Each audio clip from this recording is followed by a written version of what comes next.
नमस्कार, मैं हूं पवन त्यागी।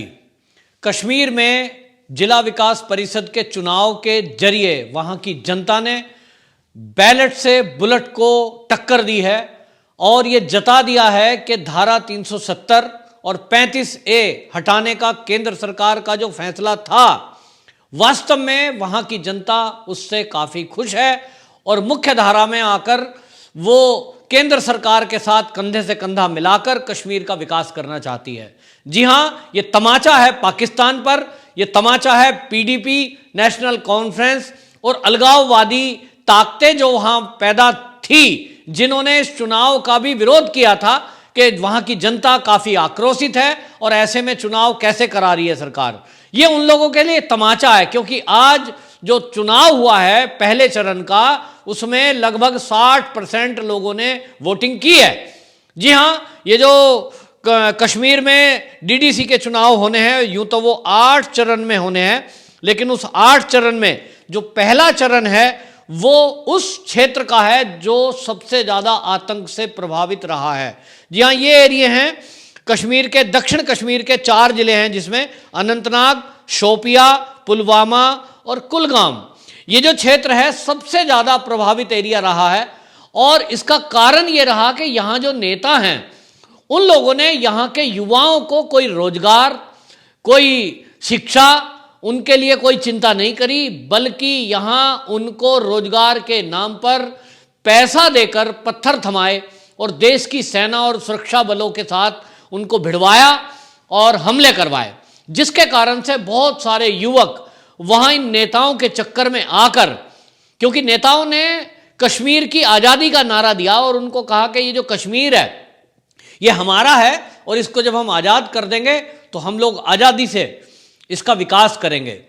इसी भ्रमजाल में वहां के युवाओं को फंसाकर 70 सालों में, पिछले 70 सालों में ये जो नेशनल कॉन्फ्रेंस, पीडीपी और कांग्रेस, इन नेताओं ने कश्मीर का शोषण किया।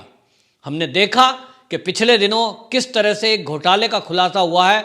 25,000 करोड़ रुपए का ये घोटाला, जिसको रोशनी एक्ट कहा गया है, ये एक्ट बनाया और एक्ट बनाकर फारूक अब्दुल्ला ने अपने रिश्तेदार, अपने परिवार के नाम नेशनल हाईवे और उसकी प्राइम लोकेशन की जमीनों को बंदर बांट करके आपस में बांट लिया। इसमें सभी लोग मिले, सभी पार्टियों के लोग मिले, कांग्रेसी नेता भी मिले और सब ने इस एक्ट का एक तरह से मैं कहूंगा दुरुपयोग किया, क्योंकि ये एक्ट तो बनाया था इसलिए कि किसानों को जमीन दी जाएगी निःशुल्क और कुछ पैसा इकट्ठा किया जाएगा वहां बिजली घर बनाने के लिए। लेकिन लगभग औने पौने दाम, जिसको कहते हैं कौड़ियों के भाव, आपस में प्राइम लोकेशन की जमीनों को बांट लिया, जिसमें लगभग 25,000 करोड़ का घोटाला ये खुल करके आया है, क्योंकि ये माना जा रहा है कि वो 2400 करोड़ रुपया इकट्ठा गवर्नमेंट ने किया, जिसमें कि उसी समय 50,000 करोड़ इकट्ठा हो सकता था।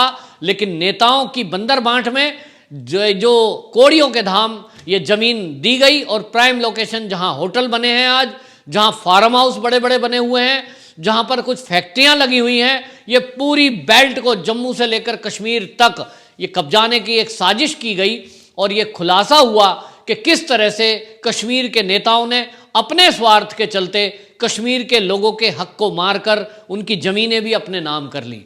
जी हां, वहां के किसानों को निःशुल्क जो सरकारी जमीन थी उस पर कब्जा देने के नाम पर एक्ट बनाया और किसानों को नहीं दी, जिसके कारण जनता ये सोच रही थी कि हमारी जो बदहाली है इसके लिए कौन जिम्मेदार है, तो केंद्र हमें शायद योजना नहीं देता है। लेकिन आज जब वहां लोगों को पता चला कि केंद्र सरकार जो योजना के लिए पैसा देती है कश्मीर के अंदर, ये कश्मीर के नेता उस पैसे को आपस में ही बंदर बांट करके खा जाते हैं, जनता तक वो पैसा नहीं पहुंचता है। जैसा राजीव गांधी के शासन में कहा भी गया कि अगर 1 रुपया दिल्ली से चलता है तो वो 10 पैसे नीचे तक पहुंचता है। कश्मीर में भी यही हाल रहा। कश्मीरी लोगों के विकास के नाम पर, कश्मीरियों के कल्याण के नाम पर अरबों रुपया हर साल का बजट उनको दिया गया, लेकिन उस बजट के पैसे को इन्होंने ऐश में बदल दिया और अपने परिवार के, अपने बच्चों को विदेशों में पढ़ाया, अपनी ऐशो आराम में उस पैसे को खर्च कर दिया।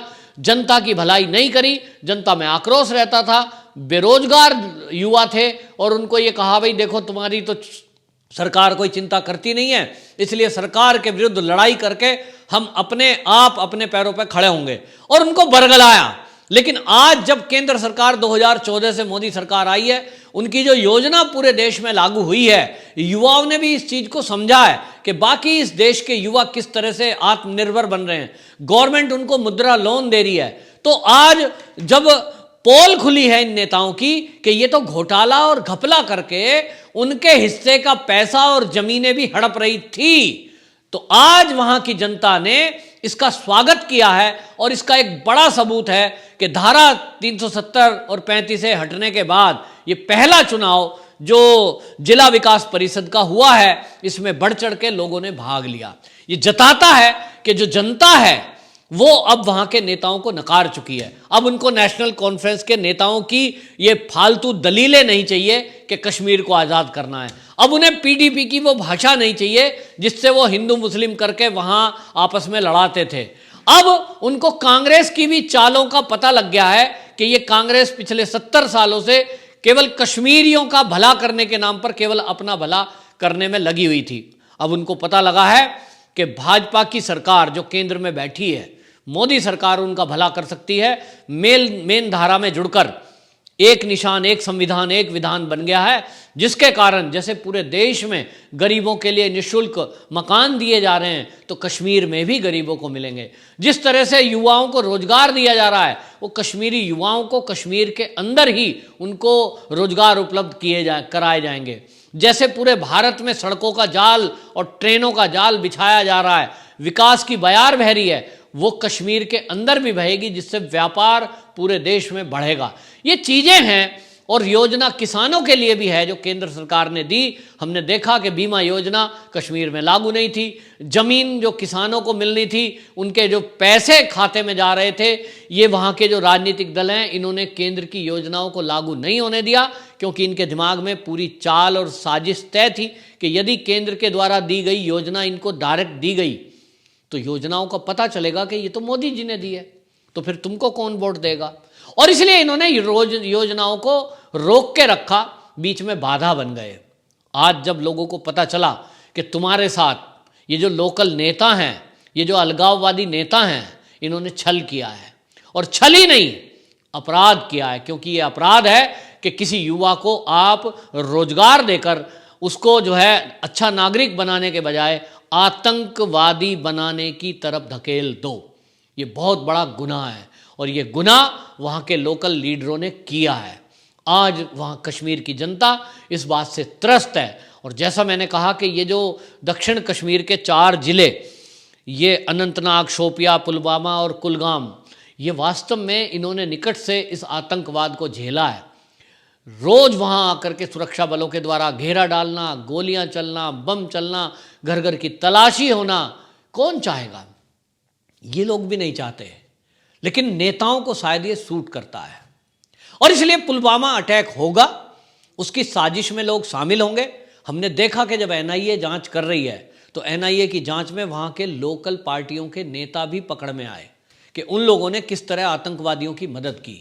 वहाँ जो पुलिस का अधिकारी था, उसके भी अभी वो जेल में है। पता चला कि किस तरह से वो वहाँ का लोकल पुलिस का जो अफसर है, डीएसपी है, वो आतंकवादियों की मदद कर रहा था और उनकी भाषा बोलने की कोशिश पीडीपी और नेशनल कॉन्फ्रेंस कर रही थी। आज इन चीज़ों का खुलासा हुआ तो आज आप देखिए कि बौखला गए हैं जब सीबीआई ने केस दर्ज किया है गुपकार गैंग के खिलाफ। गुपकार गैंग में 7 पार्टियां मिली हुई हैं, जिसमें अभी कांग्रेस जब फजीयत होती देखी तो कांग्रेस उसमें शामिल नहीं है, लेकिन ये जो गुपकार गैंग है, अब इसको समझ नहीं आ रहा कि देश की जनता में, कश्मीर में आपकी पोल खुल चुकी है। अब कश्मीरी आपको जूते मारने को कह रहे हैं, तो अब कैसे मुंह छुपाएं।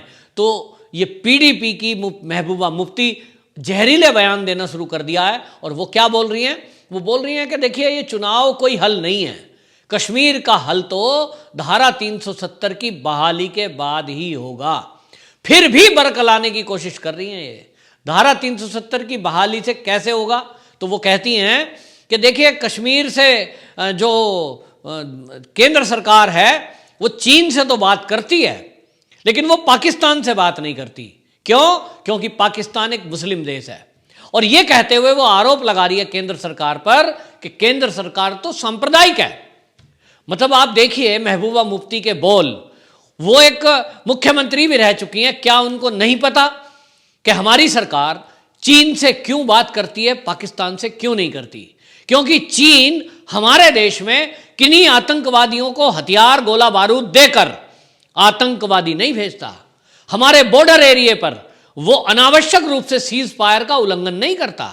बेशक तनाव में है, सामने आमने हमारी सेनाएं खड़ी हैं, लेकिन चीन की तरफ से एक भी गोला, एक भी बम, एक भी आतंकवादी हमारे देश में प्लांट नहीं किया गया।